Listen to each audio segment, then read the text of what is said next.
Oh, good. So I can actually read. Oh. Okay. Let me just begin. This is John Weekland interviewing Josef Whalen, and it's January the 31st, 2007.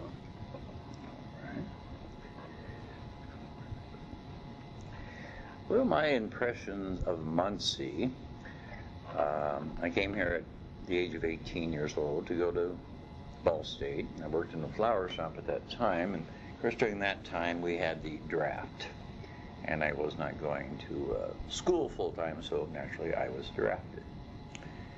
And I was not Catholic at the time, but I had a very warm feeling about the Catholic Church. And this goes back to, as a child, I think between the ages of 6 and 7, I had visions of the Blessed Mother. This lasted for about 2 years. And this was in a woods where I played as a child. I don't remember a lot of it, other than that was my first exposure to Our Lady, and I didn't think much about it. I don't know why. I never told anyone, other than when I was about 11 years old, I suppose. I noticed a statue in a store. I recognized that lady for some reason. So I saved my money up and purchased the statue. At the time I was a United Brother, and I placed a statue in the entryway of this Protestant church. No one ever questioned it, ever. I don't know why I did it, but for some reason I knew there should be candles there and flowers every Sunday. And this stayed there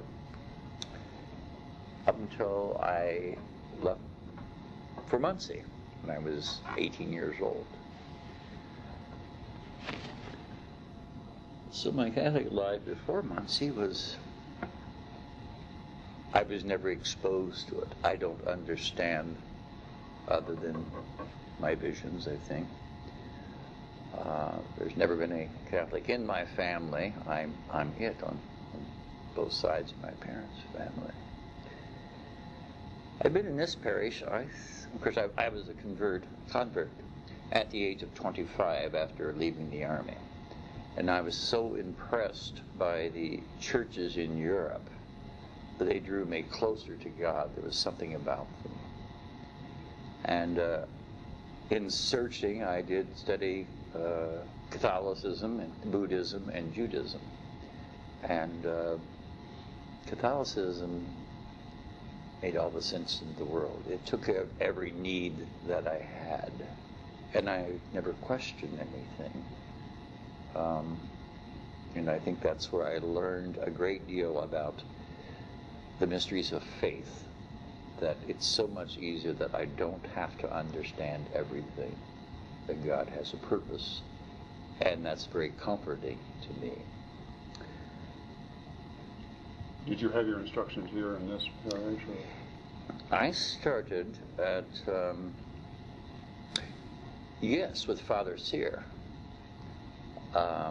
He's the one, and then Father Ziegler after that, because Monsignor retired prior to that. And so this year, what year was this then? 1960s? It was in the mid-60s, yes.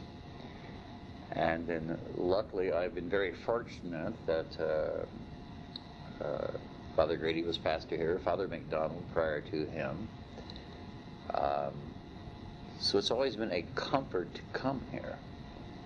And it's just something that I need. I have tried a couple other Catholic churches, but there's something about this one that is very real to me. And I think it's because this is where my spiritual growth actually started.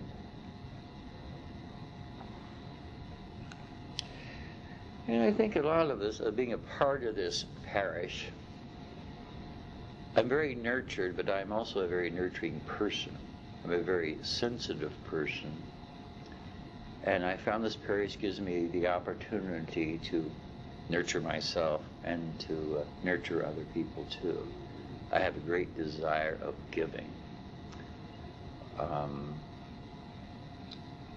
I have a great deal of empathy for those who are suffering, those who are doing without, those who are mourning, those who are in the process of dying.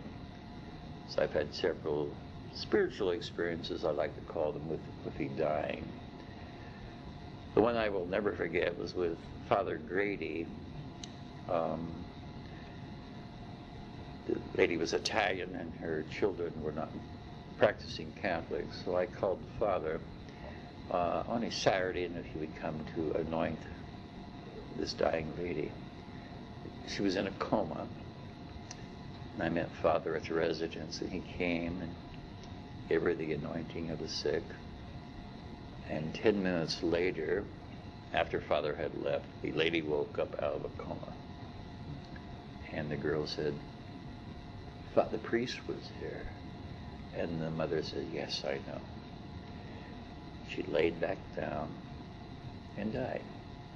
So I will never, ever forget that experience, how I was able to share in that wonderful moment, and that the lady was at peace with God.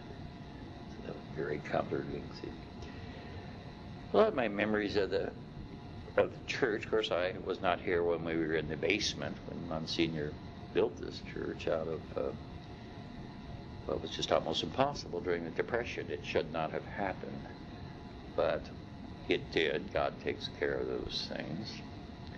And he was a very good friend of mine, a very gentle person. And all the priests that we have had here are very gentle people. They all have different personalities. They all have something to offer. And that's why I feel comfortable here. I don't have to agree with everybody, but it's so nice to be able to disagree, and, you know, that's okay. And that's very comforting in a faith community. You know, we are all still brothers and sisters in Christ, and we don't have to agree on certain things except the objects of faith. So that's always been comfortable for me.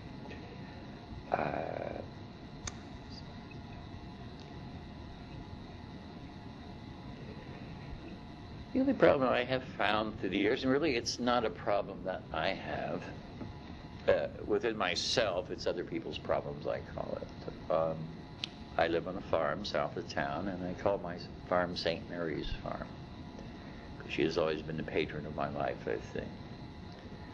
And there are still anti-Catholic areas of Muncie, like any other towns, I think, and this involves the Ku Klux Klan. And I have a life-size statue of Our Lady out in front with the St. Mary's sign on it.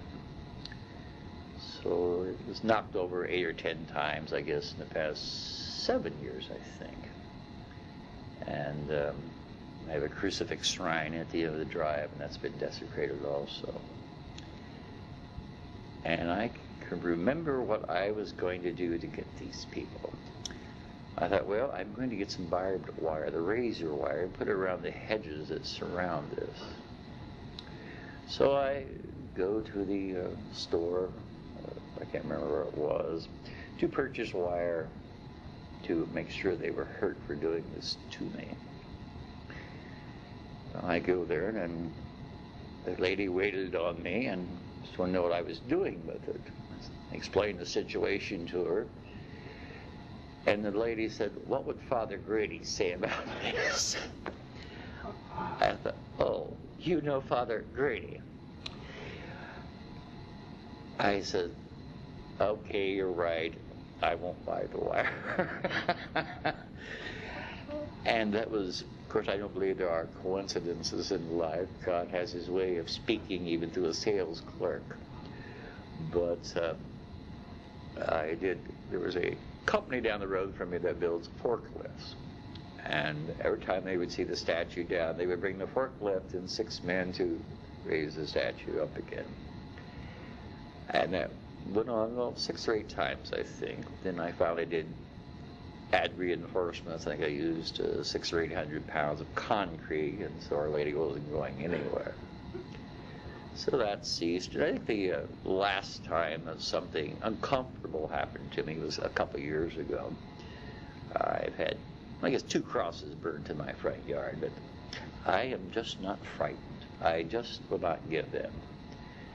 And the last time, which I think was about 1.5 years ago, they had crucified a black cat and placed it in front of my driveway. But Father Grady always said, they'll grow up eventually. And I kept remembering that, and I was persistent. I did not want it in the papers or anything like that. And he was right. It stopped. They grew up or something. So I don't worry about those things that I can't change, particularly in other people. And have you had any problems in business with that sort? No, I haven't. Fortunately, in business, everyone knows I'm Catholic. There's a crucifix hanging in my front room of my store. I've always had a crucifix there. And really not. No.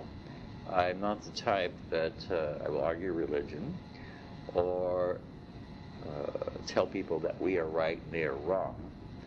Because I have Buddhist customers, Jewish, several different people of different faiths. And the common thing I think we have with each other is love and understanding. And I try not to let other people push my buttons because it becomes their problem, not mine. You know, if we get too upset, sometimes we can question our faith. So I try to stay away from that because it does more harm to me than it does to them. They can care less. So I try to keep that in mind. Oh, I think, well, the nicest things that I have as far as my future, because we all have futures. A parish will always have a future. There are up times, there are down times, but the thing is the church has always been and always will be. And sometimes we have to be patient. All prayers are answered, I'm thoroughly convinced of that. It's not always in my time. And I think Father Grady would always tell me, let your conscience be, no, he did not like that, I'm sorry. He explained, let conscience be your guide. Well, if we don't have a good conscience, that's not a good thing. So I have worked on that, and that really works. I have found that prayer takes care of everything in my life if I allow it to. And something very comforting to me has been those who do wrong against me or any other individual, pray for them. And I did not understand that for years and years. What it does, it turns it over to God. And I just need to take care of myself and not worry about what others are doing if I cannot change that situation. One of my favorite prayers is the serenity prayer. God grant me the serenity to accept the things I cannot change, the courage to change the things, and the wisdom to know the difference. And that last part is sometimes the most difficult.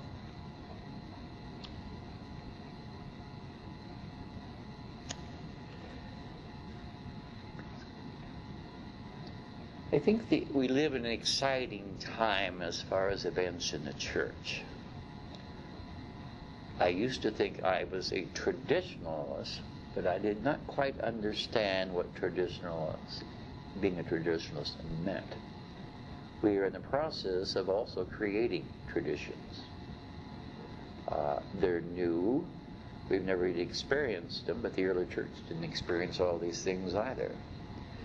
So I just have found that some things that I didn't think I would like before, changes, well, they're not quite as bad as I had built them up to be or expected them to be awful.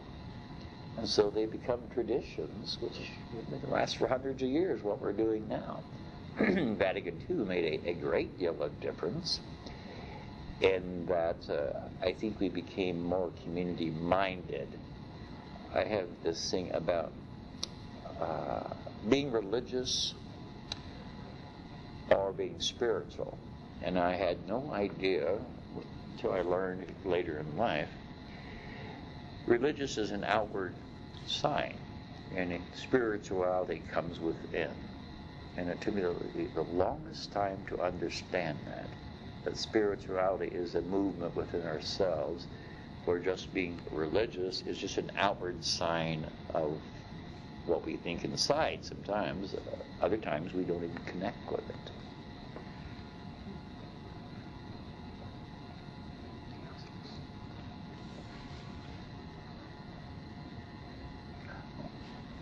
Any other things that you'd like to talk about? Do you remember any memories you had of other priests in the parish?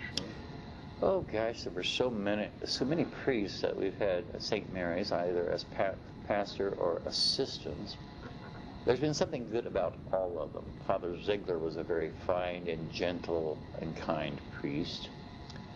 I think something I'll never forget is when Father McDonald's that it's all right to worship God. It is all right to have your personal beliefs and your traditions, but without community, you're still losing something. You don't have it all until you can worship with community. And that was very monumental to me. And then when Bishop Gallagher had retired here, he taught me, I think, patience with other people. Which, being a bishop all those years, it was quite difficult being patient because you have so many personalities. And he taught me, I think, too, that we all can't have our own way. Because with such a multitude of people, if we all wanted our way, there is no direction. I mean, everything would be chaotic, and nothing actually would get done. And to put principles before personalities, that's always been difficult for me sometimes, because I can be judgmental without having walked in your shoes or knowing what life has brought you. Our current pastor, Father Casina, is a young priest, which we need young priests, I think. We need more. And we just need new blood in anything, because oftentimes a priest or whoever works in the church comes from the outside, and it's very often easier to look at things as an overall view from the outside rather than having been here all this time. So I can't say we've ever had not a good priest here. Or just Father Jasinski was an excellent priest who made sure children had a spiritual program. And he also encouraged them in sports and all the things that are very necessary in children being nurtured and learning how to live life the right way. And I think all Christians have the responsibility to watch out for each other, especially for children or those who cannot make decisions. It is our responsibility always take care of them. And I think every day we learn something, or I have. And every time I come to church, I learn something else. And sometimes it's very surprising how it's like some of the scriptures. It's like I've never heard them before. All of a sudden one day, oh, I've heard that, but I've never heard it. You know, so I just think that the experience, it's an ongoing part of life in your spirituality, I think. And it's you never quit learning. And I truly believe that you can never be too old or too young to serve Christ. It's just a continuation of our life. And of course I truly believe too, after death we get our rewards. And I try to remember each day that person I see on the street, or the person that walks in my store, whatever, that is also Christ. We are made in His image, so my humanness can take over sometimes. And 9 times out of 10, I am wrong. And I've grown to appreciate that I can be wrong. You were one of those responsible for bringing the Latin Mass, and what affection for the Latin Mass, for I was attracted to the Latin Mass as a child. I believe Bishop Sheen, I was mesmerized as a child on the television. I don't know why. Actually, I was not responsible at all for the Latin Mass coming to St. Mary's.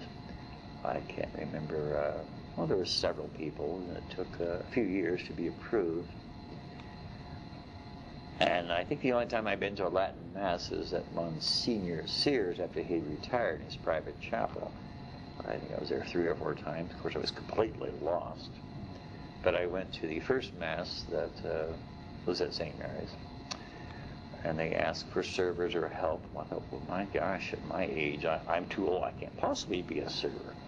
And I found out I could. And that has been a dream of mine my entire life, to be able to serve Mass.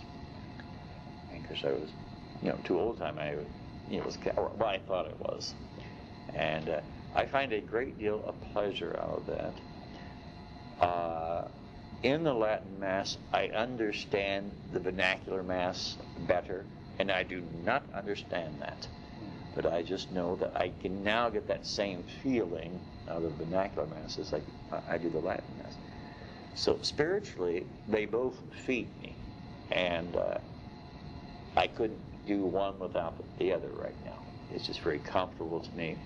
I find that vocations are on the rise for young men and young women. They're very comforted by the Latin Mass. I think it's the awe, the beauty of it, and there again the mystery of faith. That just takes care of so much for me, is the mystery of faith. I don't have to know everything, but I just felt very well fed after attending Mass. It's just, and it's nice to see that young people are particularly interested in it too. Of course, I did not know Latin, so I had to learn Latin, and I didn't know anything. So there's places for the vernacular and the Latin, and the Latin Mass, I don't think, would ever be just the Latin Mass again. I think, in fact, it would be very wrong for a lot of people. I remember you said that you had a film was transferred to video of the Kisselman estate, and yes. What was your relationship? How did you come across that? That's a real important document. Well, I was the Crapo family, who were the last people to reside in the Kisselman estate, I believe, were customers of mine, and both of their daughters were also customers of mine. And luckily, through the years, they had taken many, many films of this estate, which at one time was not St. Mary. And I guess that's how I came in contact with them, and I've seen the film several times. It was quite an estate. They had, of course, the butler, the chauffeur, the maid, and several things. And the children went to Burris School, and they were not allowed to walk. The limousine took them to school. And I've just become very close with that family through the years. They were very kind and generous people. And to this day, 2 of the daughters are still friends of mine and customers. One still lives here in town, the other is in Arizona. But we have become very, very close through the years. And I would often have dinner with them, maybe 2 or 3 times a month, earlier when I was younger. Do you have that film, or did they just showed it to you? They showed it to me, but it is available, and I may have a copy of it, which I will get. I believe, if I remember right, the first, what they call black tulip, was raised here. They did the pollination thing, the entire thing. Of course, it's really not a true black tulip. It was very, very dark purple. But that was started here by the gardener. And did they have a greenhouse that's not here anymore? Or I suppose that walled area was a garden, was it? Do you know what I'm talking about? Well, there was several. Of course, the whole estate was a garden. The sunken garden particularly has always been there. I don't believe they had a greenhouse. I may be wrong, but I don't remember seeing the pictures of the greenhouse. There was an additional building built, which is the Scholastic House, I believe, and that was built as a place for parties. And it had a large grand room. The Benedict House, yes. That was built. There's a balcony there. Yes, well, the balcony was there for the orchestra, and it was built just for parties, actually. Smaller parties, but I always thought that was interesting. It was a very lovely place, and the Mrs. Horton, who was the last... She lived there, didn't she? Yes, Mrs. Horton lived there for several years. And I think Father Grady approached her about selling it, and the church purchased it from her. But I have many fond memories of that part of this estate. It was very warm, always.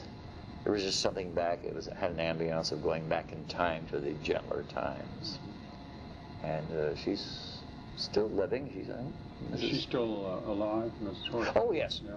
Is she the one that's in town here? Or? No, that would be Mrs. Hannah, Mrs. William Hannah. That was one of the sisters.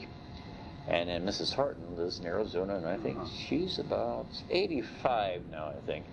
But extremely healthy, and I talk to her at least twice a month. Then there was a third sister, Janet. She lived in New York, and she expired, it's probably been 15 years ago now. She had cancer. But most of the grandchildren are still around, the great-grandchildren, but they all live out of town now, but I know all of them. You saw how the Crapo estate was renovated and sold? Yes. Yeah, it was... Had you been there? Well, they weren't living there when you were new then. No. When I first became aware, it was a convent. I can't remember which order they were, the teaching sisters here at St. Mary's. But no, I did not know them. The church had owned it by then. I meant the Crapo estate, the original where Fred Crapo lived. Oh, okay. You know what I mean. Yes. The one that's here. No, the one that's out. Was it on Reagan Road? Oh, yes, the new estate. Yeah, right, Fred Crapo. Yes, that was a beautiful building. But yes, I was familiar with the Crapo estate, the large red barn, which has been there forever. It's now gone. But yes, the house was amazing. Marble floors from Italy, and I believe the contractors came from Italy to install it. And if I recall, there's a two-story brass, what do you call it? The banisters and things were brass. A large sunroom. There again, it was a different era. It was actually 3 stories high. The entire estate was monitored with cameras. The security was quite tight. But a happy place. And there again, a different era. You would not know that it was in, this era that was built. And Mr. and Mrs. Crapo were very fine people. The mannerisms, the different things, the social things they did, they were always just very lovely. They were very kind. They were very genteel. And so Mrs. Horton is the daughter of Mrs. Crapo? Yes. Mm-hmm. Yeah. The 3 sisters are from... what the family, Mr. and Mrs. Crapo had then 3 daughters? Yes, they had 3 daughters. And they lived here most of their lives, up until the past 30 years, I suppose. Mm-hmm. But the whole thing was just, at my age, it was quite an experience. I was just in my 20s. Mm-hmm. And I learned a great deal about being genteel and being kind to people, too. I think every person I've come in contact through the years has taught me something. And oftentimes I didn't come to the realization till many, many years later in my life. Well, is there anything else that you'd like to talk about? Or? I can't think of anything really right now other than all bad things turn into good eventually, I think. if we wait long enough. And God has a plan for all of us. And I just wonder how many times that God has saved us from something bad happening to us. I know when we die, we will find out how many times we were taken care of and did not realize it. And of course, one of my things I've always wanted to know, and I know when I die, is how the pyramids were built. Okay, well, that's a good place to end, and thank you very much. Well, you're certainly welcome. Thank you.